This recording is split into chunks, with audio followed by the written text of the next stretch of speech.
Early this morning, we had a solar eclipse in Aquarius. Yeah. This means this lunation is ruled by Saturn. And for all those fans of astrology, you probably know that Saturn has ingressed into the sign of Aries. So anytime the outer planets change signs, they are speaking really loudly in our charts. So wherever Aries falls in our charts, there is a shift there, and we should be picking up on some patterns and some themes on what the Saturn in Aries lessons are going to be. And actually, we might even feel this sense of restrictions lifting or this sense of being unbound, because Saturn is actually not that strong in the very swifty, instinctual sign of Aries, right? It wants to take its time, but Aries is the youth and wants to just go and go fast, okay? So that is very interesting. There's going to be a lot of progress in that area of your life, most likely. Of course, there's other things that will be aspecting it. But back to this lunation. So Uranus is also, Uranus, the modern ruler, is also very prominent in this chart. It's being squared by this eclipse, actually. So there's a sense of liberation at hand. It may not come without negotiation, but nonetheless, it's available for us to, I think, really reorient ourselves towards a future that feels more aligned to where we want to be. So I think that's really great energy. Yeah. So if you do want to know where Aries falls in your chart, or where Uranus is right now in relation to the Aquarian energy, the Aquarius energy here, just reach out to me in DM, or just drop a comment below in the comments, and we can set up a time to do a reading. So, okay, so why don't we break this down? Let's break down this lunation, and we'll start with Uranus. The ancients didn't know Uranus existed because it was unseen by the naked eye, right? But today, esoteric astrologers speculate that the ancients did know it existed, even if it wasn't seen, okay?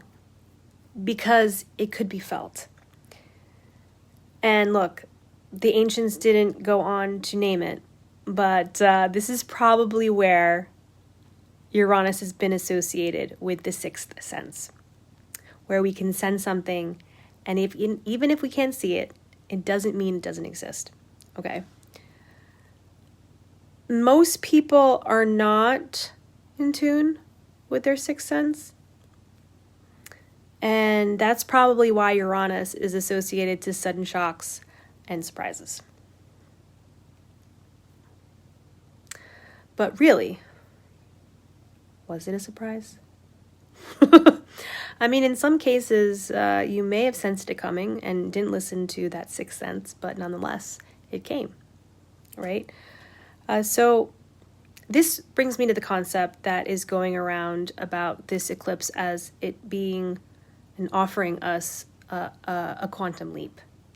And so I was really reflecting on this idea of quantum and quantum time, and how it transcends really time and space into the realm of timelessness, right? Where there's no sense of a past or future or a linear sense of time, where this video is moving along second after second in a sequential order, right? So it's the sense that everything is happening at the same time.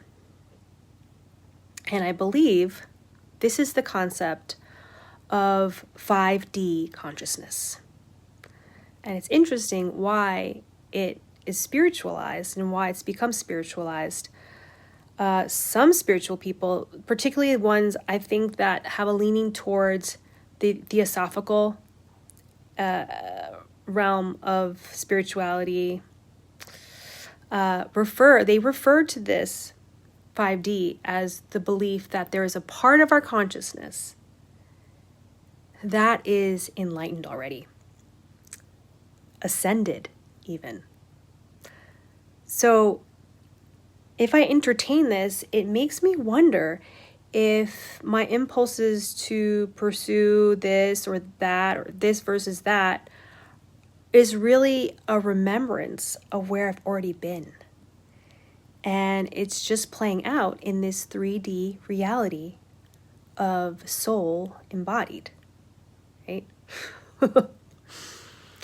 So, in Earth time, Chronos time, which is actually Saturn, is Chronos, is time, is the place where things happen through cause and effect, right?